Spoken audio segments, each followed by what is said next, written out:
Hello and welcome back to the Regimentals YouTube channel. Today I have a very simple video. There's no update this week, so I'm going to feature one item that I've just got in. It's a fantastic full set of documents, including the Knights Cross document to a commander of the 15th Panzer Division. Really important history with this group. Fantastic in-depth description on the website. Make sure you see it on the website and read the description in full. But all I'm going to do this week is feature this item. I'm going to go straight in and tell you all about it. So the group belongs to Oberst Theodor Graf Schimmelmann von Lindenberg. Quite a long name for me to remember. He was the commander of the Panzer Regiment 15, and this guy served right throughout the war. Campaign soldier, he was everywhere. In the group there is obviously the Knights Cross folder, the iconic red Morocco leather folder, always made by Frieda Tersch. And obviously the name, her name is stamped into the citation, very, very small writing. But it's always a good sign, something to look out for when you're viewing these. And in the group as well comes the preliminary document for the German Cross citation and the German Cross in Gold citation as well. Smaller ones, the Iron Cross First Class, Eastern Front, entry into Czechoslovakia, bar to the World War I Iron Cross Second Class, and various promotion documents, lots of First World War documents, but a whole group of stuff and lots of history as well and documentation about this guy. And if I can just briefly outline to you while you're viewing the images, Graf Schimmelmann von Lindenberg was a career officer, and he served with distinction in World War I. He won the Iron Cross First Class and Second Class, and he rejoined the army in the 1930s during the creation of the Panzer Regiment 15. That was part of the 11th Panzer Division. And they were involved in, as I said at the start, various campaigns during the war. Entry into Czechoslovakia in 1938, the invasion of Poland in September 39, and obviously the subsequent campaign in Poland. He was there throughout.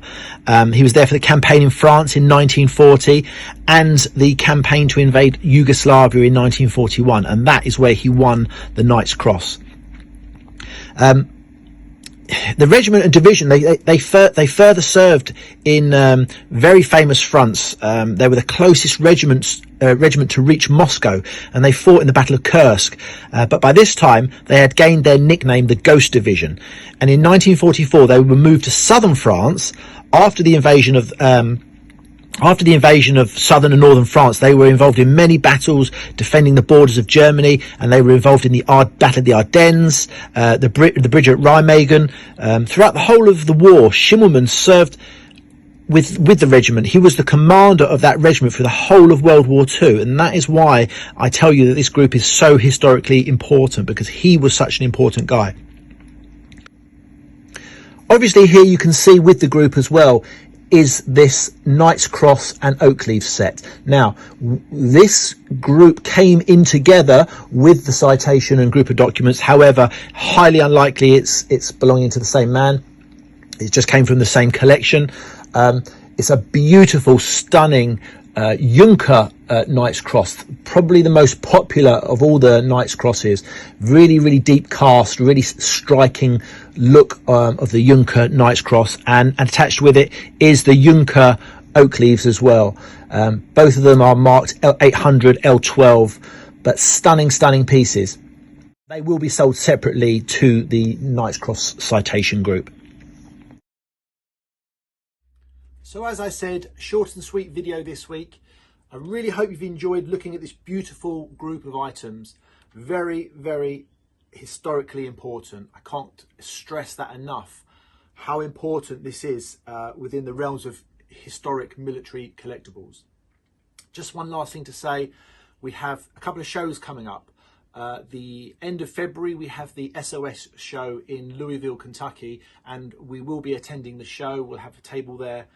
So if you're in the United States and you're coming along to the show, make sure you come and say hello.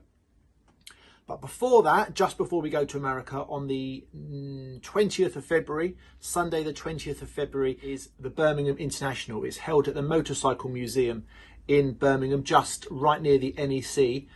It's one of the longest running shows in the UK. It originally started in Solihull, and I remember as a child going to that show as a kid and helping my dad there. It was always one of the most vibrant shows, and it still is. We really do well at that show. We take a lot of stuff. We have 4 tables there. We sell lots of things. We get to meet all the people from the Midlands. We get people coming over from Wales because it's so regionally central. If you're thinking about going to a show and you want to see some quality militaria, that is the one that I would recommend you go to. So hopefully you can come along to the show. As I said, 20th of February. Starts quite early in the morning. You can pay a little bit extra for the early entry. It's well worth it in my opinion. Or just come along at some point during the day. We will be exhibiting there right throughout the day. Hope to see you there. So keep watching the website. Update will be coming soon.